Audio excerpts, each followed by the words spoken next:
করবে না ভাইয়া। আমাকেও 4 মাস ওর বাসায় বন্দি করে রেখেছে যাতে আমি কোনোভাবেই আপনাদের সামনে আসতে না পারি, কাউকে কিছু বলতে না পারি। 4 মাস আমি প্রচন্ড মারধর করেছে আমাকে ভাইয়া। আমার কাছ থেকে টাকা পয়সা তো এটা আনকাউন্টেবল, আমিও সংসার রান করাতাম। আমার টাকা আমাকে ইভেন আমি তো ভাইয়া জানতামও না, আমি কিন্তু আমার এফডিআর টাকা ভেঙে ভেঙে 1 বছর যাবত আমার কোনো রকম কোনো ইনকাম নেই। আমি মডেলিং করতাম আগে, আমার একটা রেগুলার ইনকাম ছিল। আমার ব্যাংকে কিছু আমার জমি বিক্রির ফ্যামিলিগত কিছু টাকা, আমার প্রফেশন থেকে পাওয়া কিছু টাকা আমি কিছু এফডিআর করে রাখি, ওখান থেকে আমার পার মান্থ কিছু টাকা আসে। আর ধরেন আমার এফডিআর আমি চলে গেলে সে সুইসাইড করবে, কারণ সে তোমার কাছ থেকে যখন টাকা পাচ্ছে তার ইনকামের কোনো সোর্স নেই। তখন সে একমাত্র টিকটকে লাইভ করে মাঝখানে কিছুদিন ইনকাম করেছে, এটাও সে প্রপারলি করতো না। যখন মেয়েদের কাছ থেকে সে টাকা খেত টিকটকে লাইভে, হাবিবটি নামের একটা মেয়ে হয়েছে ভাইয়া, এই জন্য আমি চেষ্টা করেছি সংসারটা ধরে রাখতে। 4 মাস আমি মার খেয়ে গিয়েছি, আমি কাউকে কিছু বলতে পারি। 4 দিনের মাথায় সে আমার গায়ে হাত তোলা শুরু করে। আমি আপনাদেরকে ছবিও দেখাতে পারবো। আমার সে ফোন টোন নিয়ে আমাকে মেরে সে সব কিছু রিমুভ করে দিয়েছে।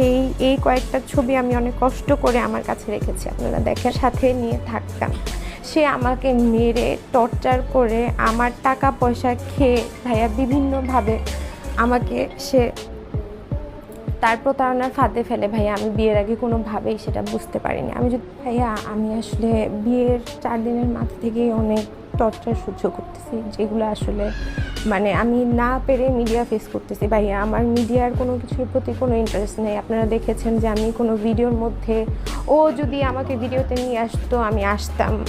এছাড়া আমার নিজের কোনো পার্সোনাল ভাইয়া কোনো অ্যাকাউন্টও নাই, আমার কোনো সোশ্যাল মিডিয়ার ভিউ দরকার নেই, আমার কিছু দরকার নেই ভাইয়া। আমি জাস্ট ওর মানে প্রিন্স মামুনের আসল পরিচয়টা আপনাদের সামনে তুলে ধরতে এসেছি, কারণ আমার পরে সে লায়লার সাথেও আমার আগে সেম কাহিনী করেছে, আমার পরে সে সেম আরেকটা মেয়ের সাথে সেম কাহিনী করবে। এই জন্য জাস্ট আমি তার রিয়েল পরিচয়টা তুলে ধরতে এসেছি। আমার কোনো কিছুই দরকার নেই, আমি ওর কাছে ধরেন কোনো ভিউ ব্যবসা আমার দরকার নেই, কোনো দেনমোহরের টাকা দরকার নেই, কোনো কিছুই আমার দরকার নেই। আমি জাস্ট ওর রিয়েল আচরণটা সবার সামনে ভাইয়া তুলে ধরতে চাই, যাতে আমার মতো নেক্সট যে সে টার্গেট করে মানুষকে প্রতারণার ফাঁদে ফেলে, সেরকম আরেকটা মেয়ে যাতে প্রতারণার ফাঁদে না পড়ে ভাইয়া। সো আমি খুব সাহস করে মিডিয়ার সামনে আসতে বাধ্য হয়েছি।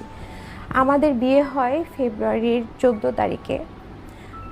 ফেব্রুয়ারির 14 তারিখে ভাইয়া 4 দিনের মাথায় সে আমার গায়ে হাত তোলা শুরু করে। আমি আপনাদেরকে ছবিও দেখাতে পারবো। আমার সে ফোন টোন নিয়ে আমাকে মেরে সে সব কিছু রিমুভ করে দিয়েছে।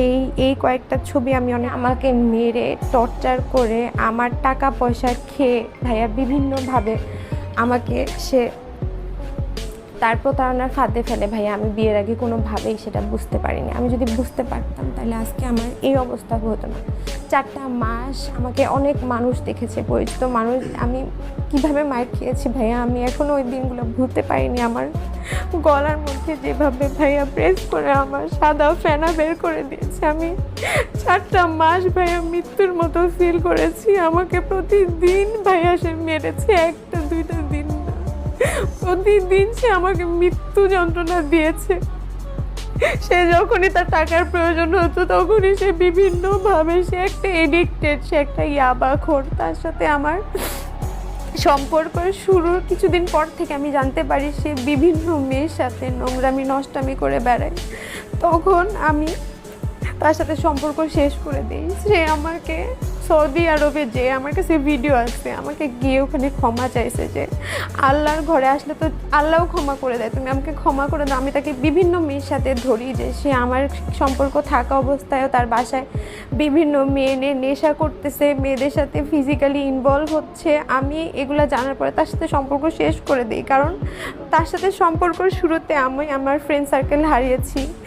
আপনারা তো জানেন তাকে সমাজের মানুষ কেউই নর্মালি অ্যাকসেপ্ট করে না। সে অনেক ম্যানিপুলেট করে, সে বলে মানুষ তাকে ম্যানিপুলেট করে, কিন্তু আসল ম্যানিপুলেট সে করে। সে আমাকে ম্যানিপুলেট করতে করতে করতে করতে ভাই আজকে আমি নিঃস্ব হয়েছি। আমার ব্যাংক অ্যাকাউন্ট খালি করেছে, আমার ফ্যামিলির সাথে আমার ডিটাচ হয়েছে, আমার ফ্রেন্ড সার্কেল কেউ আত্মীয় স্বজন কেউ আমার সাথে নেই। আমি না পেরে আপনাদের মিডিয়ার কাছে আসছি ভাই। আমার জানের কোনো সিকিউরিটি নেই, এখনও তার সাথে আমার ডিভোর্স হয়নি। সে প্রতিদিন আমার বাসার সামনে এসে ভাইয়া অনেক সিন ক্রিয়েট করে, আশেপাশে মানুষদেরকে আপনারা জিজ্ঞাসা করেন। তারপর কালকে এসে আমার বান্ধবীর ফোন চুরি করে সে নিয়ে গেছে। আমি বাসায় ছিলাম, আমার খালাতো বোনের একটা ছোট বাচ্চা, ওরা দুজন বাসায় ছিল। আমার বাবা অসুস্থ, আমার মা গেছে আমার বাবাকে নিয়ে আসতে। তো ওইখানে সে এই সুযোগ পেয়ে আমাকে বাসায়, আমার কেউ ছিল না বাসায়, সে আমার বান্ধবী আমার বাসায় বেড়াতে আসছে। আমি ওকে নিয়ে একটু বাজারে গেছি, আমার বাবা মা বাসায় নেই, কারণ আমি তো সেফ ফিল করতেছি না ভাইয়া। আমি বাসায় আমার কাজিনকে নিয়ে আসছি, কারণ সে তো যে কোনো মুহূর্তে আমাকে মেরে ফেলতে পারে ভাইয়া। সে আমাকে অনেক লাইফ থ্রেট দিচ্ছে, অনেক বেশি লাইফ থ্রেট দিচ্ছে। আমার জানের কোনো সিকিউরিটি নেই।